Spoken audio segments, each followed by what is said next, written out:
drugs affect the masses. There's no excuse. You've been loosed. This is From Destruction to Dignity with Janice Pons. Each week, Janice shares her wisdom to enlighten, educate, and advance the culture in America today. Janice Pons is a mother, author, and free thinker, and your host for our podcast this evening. Now let's join your host, Janice Pons. Greetings, greetings, greetings. Come on in. Welcome, welcome, welcome. My name is Janice Pons. Come on in. I welcome you to this show, to this podcast, From Destruction to Dignity, Clinical Perspectives, Spiritual Truths. Now, let's dive in because we've got some serious stuff to talk about this week. I mean, kind of every week we talk about serious stuff because there are a lot of serious things going on, and you know my heart. You know my flow. I want to provoke thought, bring awareness, and point people towards intervention. Never have I seen such a time as what we are dealing with in our nation right now, across the world. It's global. And, you know, when these types of things go on, these presentations that we are dealing with, that families are dealing with, churches are dealing with, organizations are dealing with, people are dealing with, it's going to boil down to, what are we going to do with that? So if we ever answer the question of what are we going to do with that, and we're intellectually honest, there are components that we must look at. It warrants our attention because you know what? I believe that the Constitutional Republic of the United States of America is full of people that have answers. We have answers. I really believe that God has anointed, has appointed, has equipped us with answers. There's so much shouting at us that's just so contrary. It seems to be contributing to chaos. So the opposite of chaos is order. So I serve a God of order. And I don't have any problem shouting the truth from the mountaintop about what that order may warrant from us in terms of our attention and our discussion and our thought processes to provoke thought, bring awareness, and point people towards intervention. So let's dive in. Tonight, we're going to look at something. Wow. I was looking at this and I was like, my God, okay, so where are we going to go from this? Well, first of all, let's talk about it. Tonight, we're going to look at girls in crisis in this nation. Girls in crisis. Bottom line, our teenage girls in this nation of America, in the Constitutional Republic of the United States of America. And you know, I say that frequently because we're not a democracy. No, we're not. Democracy, no, we are a republic. In this Constitution, look it up, do the research. That's another podcast. But in this Constitutional Republic of the United States of America, our teenage girls are in crisis. And in 2021, so here it is, 2023. 2 years ago, they just broke down and analyzed some data, and it was very revealing. So we were right in the middle of the pandemic, and so maybe we're segueing out of it, and so hopefully nothing happens in 2024, year of election. We'll see. Let's remain observant and look at patterns and connect dots. So in 2021, the Center for Disease Control, the CDC, they analyzed data that was quite startling. Now let's paint a picture here, because what I'm getting ready to describe is a scenario that is going on all across our country in medical centers and hospitals. Let's say there is a 12-year-old girl, 15-year-old girl, a teenager. She's laying in a hospital bed.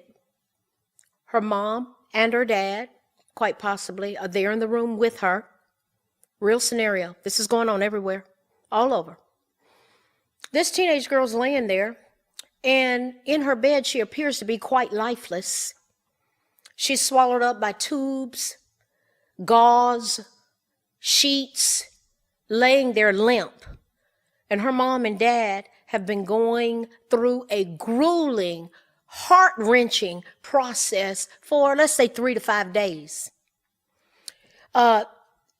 This girl, teenage girl, these girls that are in crisis in our nation, they're surrounded by machines that are beeping all around them, and they're making noise. And the bottom line is these machines are keeping these girls alive.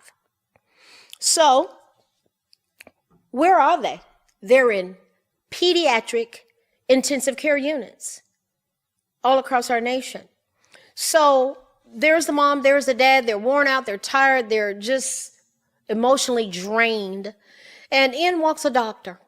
And of course, when the doctor comes in hospital settings, I've worked in hospitals many years, when the doctors come in, if it's a medical center, of course you come to life. I mean, I've had family members in the hospital. I've been in the hospital for medical reasons. When the doctor walks in the room, it's attention. You want to know what the doctor's got to say. So the doctor walks in the room, but this particular doctor is a child psychiatrist. I wanted to be a child psychiatrist. Then I found out I had to be a medical doctor and was like, I didn't like chemistry. So I went on to become a psychologist, a school psychologist. Psychiatrists, psychologists, we work together because we're dealing with people who have major issues, and we need to work together as a team to flow together to serve people, because we want people to get the support that they need, and we want everybody to stay well.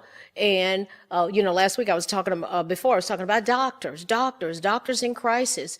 And there's so many powerful doctors, and we want them all to stay well. So we have to be intentional. Well, the same with these girls that are in crisis. We don't want people to get in crisis. We don't want our doctors to get in crisis. I know amazing doctors and colleagues and friends and people that I love, respect, adore. And I just want them to have the support system in place that they need. The same for these girls. So here are these girls all over our nation, laying in pediatric intensive care units, parents in the room, in walks a doctor. It's a child psychiatrist. Why would a psychiatrist walk in? Because many of those girls, and a pattern that appears to emerge with a lot of them, is that they're straight A middle school students. Middle school students who are successful academically, but guess what? They have overdosed. They've overdosed. So the scenario is very common where they have overdosed on Tylenol, for example, after discovering that they didn't make the track team, or they didn't make the cheerleading squad, or their boyfriend cheated on them and was with their best friend. Just name the scenario. But they were disappointed in life, and they thought that the solution was to take their own lives. And so they will, let's say, end up taking Tylenol. So what happens when a young person does that, attempts suicide, overdoses? So, for example, if they took Tylenol, all of a sudden they will have liver enzymes that are totally out of balance. So for that child psychiatrist to come in, of course, they got to be a medical doctor, so they have a good report for the parent that, wow, the liver enzymes, they're finally trending down, and it looks like she's going to make it, look like she's going to survive. And so the mother's and the father's eyes well up with tears. This is a common scenario all over our country because our girls are in crisis. And when I give you these numbers, you're going to see, that would be the dots connecting that go with this data that has emerged. So these girls wake up. Where's mama? Where's daddy? Daddy, mama. And how elated these parents would have to be that precious little girl, straight A student, a lot of times survived, and she can talk, and her enzymes are trending down with her liver. So they're embracing each other. She's alive. She made it. Where do we go from here? She's in intensive care on a pediatric unit all over this nation. This is the scenario that is playing out. I've seen it. I've worked in hospitals. I've seen the girls that have attempted suicide, that have cut on themselves. I've seen some horrendous things, and just was blessed and honored to be able to speak into the lives of these girls, these teenagers, when I worked as a psychiatric counselor on an inpatient psychiatric unit. I did that about 6 years, and it was It was very revealing. They taught me a lot. So here's what's going on. That type of scenario, which is common in our nation right now, those teen girls need help and they need it now. We are in a crisis. We're in a crisis as evidenced by what, Janice? Listen, here we go. The Center for Disease Control and Prevention of Prevention of Youth Risk Behavior Survey. In the fall of 2021, there was some alarming data that emerged showing that mental health has worsened for all adolescents across the board, but especially for girls. Girls in crisis, that's what we're looking at. There was a survey that was administered to more than 17,000 students in 152 public schools in this country. Public schools and private schools, okay? So that's a lot of data, 17,000 students. And here's the conclusion. America's teen girls are engulfed in a growing wave of three things: sadness, violence, and trauma. Now look, I'm not the bearer of bad news. I'm just talking about what's going on. This is our reality. Who's going to respond to it? The church, mental health treatment facilities, parents, support groups. What are we doing? Where are we going? So let's identify. We got to know what we're working with. I'm always lay out all the facts so we can examine what we're looking at. So they're engulfed. These girls, young girls, are engulfed in sadness, violence, and trauma. Sadness, wrap your mind around it. Sadness, violence, wrap your mind around it. What may it look like? Trauma, wrap your mind around it. What may it be? What may it look like? In particular, rates of sadness and suicidal ideation, where they're thinking about it, thinking about committing suicide, and actual suicide attempts and mental health crisis, that's who's showing up. Those are the presentations that are showing up in emergency rooms. And it's at the highest level that it's ever been in the past 10 years, in the last decade. So nearly, listen to these numbers, guys. Look, I'm telling you, yeah, let's go there. Let's go there. I'm really challenging the church. I'm telling you, there's been way too much putting our heads in the sand, and we don't want to talk about it. That's not our area. What do you mean it's not your area? Come on. That's where the people gathered. Hold on. Don't let me not get ahead of myself. It's not hard. Listen, 60% of girls, and I'm not blaming the church. I'm saying we're a part of the solution. That's what I'm saying. We're part of the solution. We can go there. We got answers. Churches and partnerships and consortiums and wraparound services. Wrap around. Let's all of us wrap around this thing. And stop dismissing and go, well, we don't want to have nothing to do with that. Are you kidding me? We are the light of the world. So nearly 60% of girls felt persistent sadness or hopelessness during the past year, and it was double the rate of boys. Yeah. So more than 25% of girls had made a suicide plan. This percentage increased 60% over the past 10 years. Wow. Do you think that warrants our attention? Alarmingly, emergency room visits for suicide attempts for girls increased more than 50% in the past 2 years alone. That's staggering. I've sat with the families that the loved one had attempted suicide. I've done therapeutic groups with the ones who have attempted suicide. It's a sobering encounter, but it can be empowering too. That's the part I like. But you know what? We got to look at the sobering part too, so we can get there. We can get to the other side. We got to get them to the other side. So before COVID-19, before C-19, the pandemic, experts were sounding the alarm of the growing rates of anxiety and depression in our youth. in this nation. They're already alarmed because this trend has been going on for the last 10 years. And so the pandemic that lasted about 3 years, where the world was turned upside down, and that Wuhan lab part of it, that part. So those were the cards we were dealt. Why did they do that? Whole other podcast. Okay. Stay focused, Janice. And see, even those types of dynamics in our society, that's what these youth are thinking about. They're kind of hopeless, a lot of them, because they're being presented with scenarios like they're thinking about their future.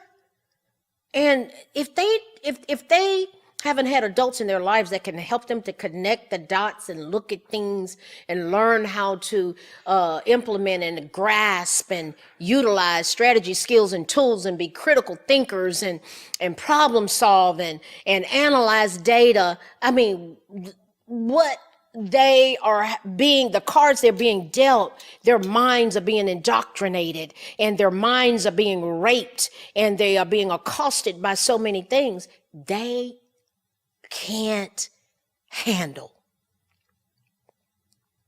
So, reality check here now. The pandemic driven isolation. Let's go there. Remember when everybody had to stay home? Okay. So that's when it came out. A lot of the information where parents got exposed to the curriculum that's been going on in schools, even in elementary schools, yeah.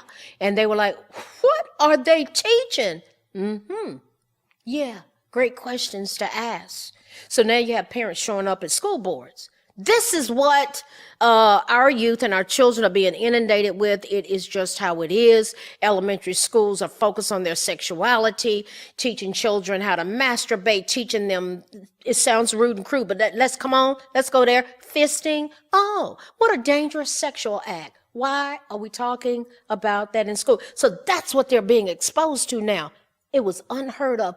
Who would have ever thought that our children would be indoctrinated and focus and the focus being targeted on their backs with these types of dynamics? But that's just where we are.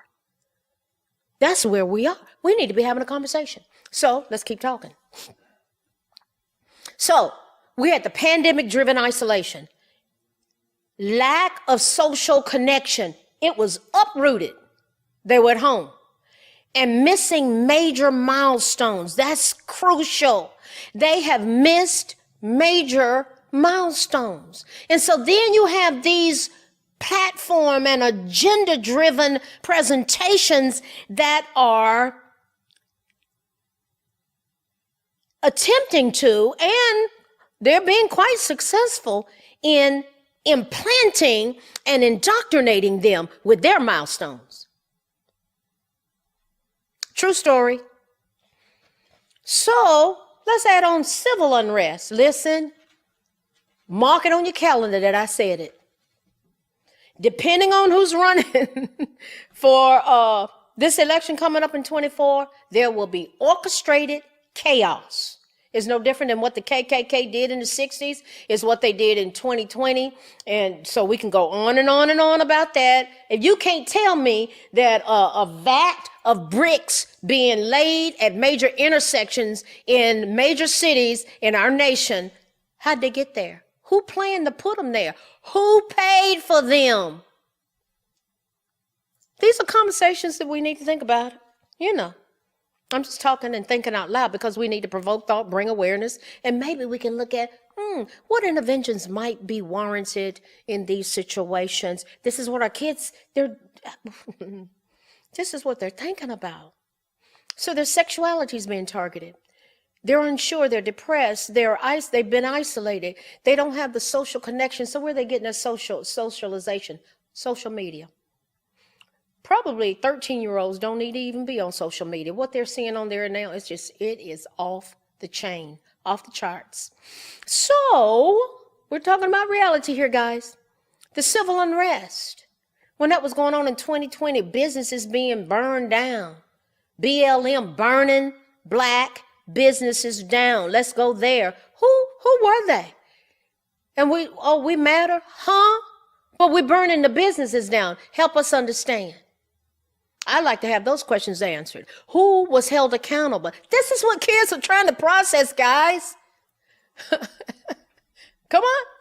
I'm not making this stuff up, so they're trying to go, are they going to burn down our house? Are they going to, what are we doing? Here in Tulsa, they were going on Peoria, busting out windows. I was over there, and it was just like, oh, there's somebody busting down the window. Get in my car. I'm out of here. Chaotic, unpredictable scenarios. Do you think that anxiety,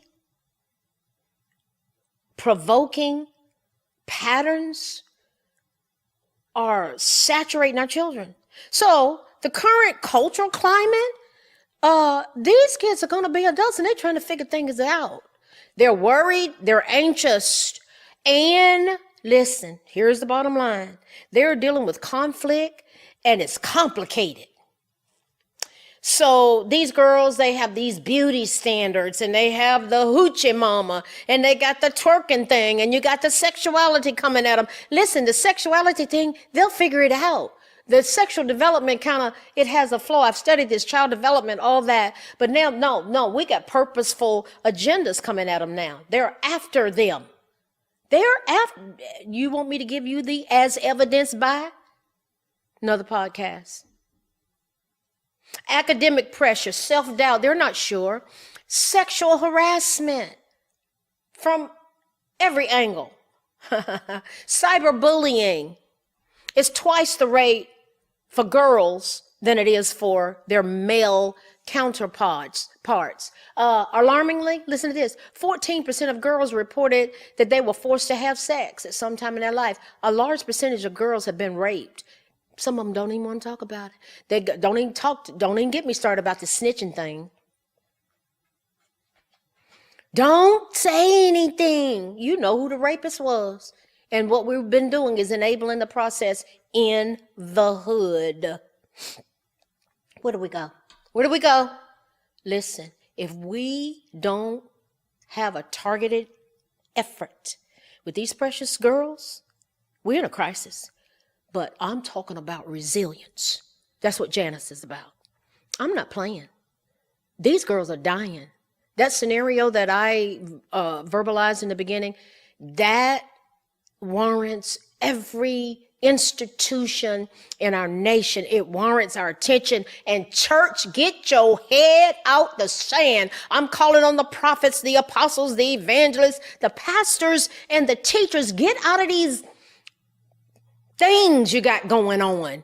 Too focused, very distracted, and not going to the core of these types of issues. We have answers, but there's a lot of distraction going on, guys. It's way too much. So girls benefit, listen, when we can point them towards physical wellness. Girls benefit when they understand the connection between their physical and their mental health. Physical health, not, well, I just got to be so beautiful and I got to make sure that my behind is a certain size because to be acceptable, I got to be on TikTok twerking. What would happen if we educated them and incorporated it in part of the Titus woman, we need to be teaching. What about regular meals? What would that look like? This focus on dieting, being a certain size. Let's talk about in our homes having these types of discussions. We drinking water, or we filling up on sugar-laden pop and not paying attention to it.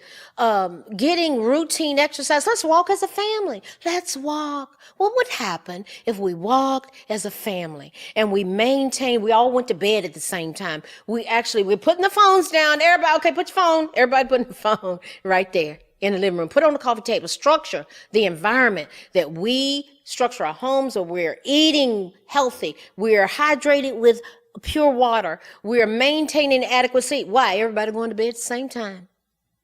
Put the phone in there. Monitor them on those phones. They're doing sexting on the phones. They're having sexual activities on the phones. I'll just leave that there. Self-care. What would happen if we built resilience in these girls with purposeful self-care? Taking the time to incorporate, what would that look like? Spiritual practices, teaching them who they are in Christ, teaching them that they are the righteousness of God in Christ Jesus, and greater is he that is in them than he that is in the world, and teaching them that they're empowered by the Spirit of the living God, and God loves them, and God has a plan for them. And this is why the role of the dad is so important. Sometimes it's hard for them to see God as a heavenly, loving father because they have not experienced it from the significant men in their lives. Teaching them to be grateful. Oh, as a family, let's make a gratitude list.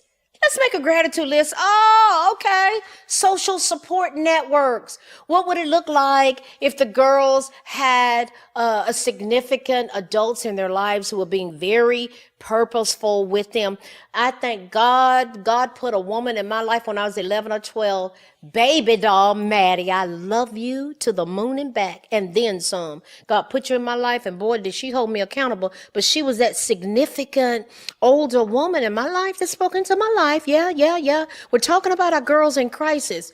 Looking at the patterns that they have going on and paying attention to what they're doing and speaking into it. Look, a lot of times girls end up being involved in self-injurious behavior like cutting and that type of thing because they have an inability to tolerate distress.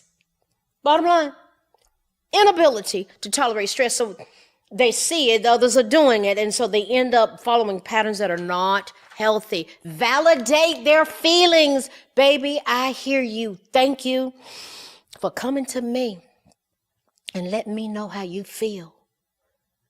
Well, don't you get into the secret that we're not going to tell nobody. You better be talking to each other. Listen, talking to, empowering them to talk, having purposeful actions. What would happen if we teach them how to have values, how to prioritize? What would happen if we willfully teach them how to be solution-focused problem solvers? Listen, you know me. I'm talking about the therapeutic process. Sometimes we just have to be structured. And when we do that, we can help these precious girls have a sense of purpose, have a sense of mastery, have a sense of accomplishment. I'm talking about being very intentional. Health strategies, skills, tools, teaching them how to go there, having support groups, being intentional with the tightest women in churches, actually being empowered and getting away from your vision that we're not going to do that in our church. Why not?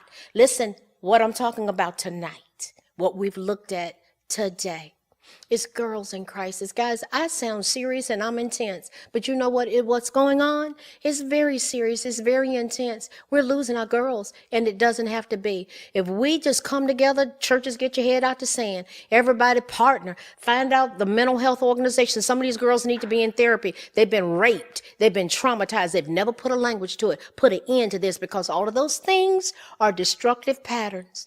But God wants to take us from destruction to dignity. And I have been in this long enough. And this is about educational purposes only. You know, this has been fair use. The society's inundated with it. But I've been around it long enough, is that if we're intentional, we can turn this thing around and we can be able to empower our girls who were once in crisis to be in a pattern and a flow of dignity that will absolutely change their world. Let's work together. I love y'all. You know I do. I love those girls too. Good night. Thanks for listening to this week's episode of From Destruction to Dignity with Janice Pons. Janice's mission is to provoke thought, bring awareness, and point people towards intervention when needed. As a reminder, this show is not therapy, but for educational purposes only. For more information, check out JanicePons.com or follow her on social media. Education, affirmation, dedication, information, revelation.